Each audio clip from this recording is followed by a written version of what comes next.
With just a few weeks out until the first vote is cast in the 2020 presidential election cycle, many Iowans are placing candidates' policy proposals side by side as they make their final decision on who they will caucus for come February 3rd. These voters will be expressing their vote in a different way than some other states when selecting their choice for the 2020 Democratic nomination.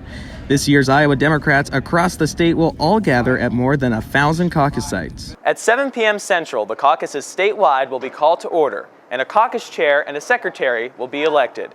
Voters then begin to vocally show support for their candidate, making their case to some undecided voters. Participants then divide into groups representing one particular candidate, and the elected chair adds up how many supporters are within each coalition.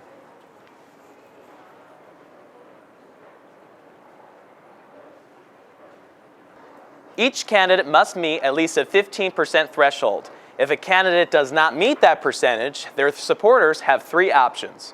1, if there's another candidate they like, they can cast their vote for that person. 2, they can try to persuade voters of other non-viable candidates to join their coalition, but they do run the risk of falling short and not having their votes contribute to the allocation of delegates. Or 3, voters can also stay undecided or choose to sit out of the second alignment. Next comes the final count, and every candidate who meets the threshold this time around is awarded at least one delegate, with more going to the candidates with more votes. The candidates' delegates will carry with them to the national convention, and the person with the most goes on to win the Iowa caucuses.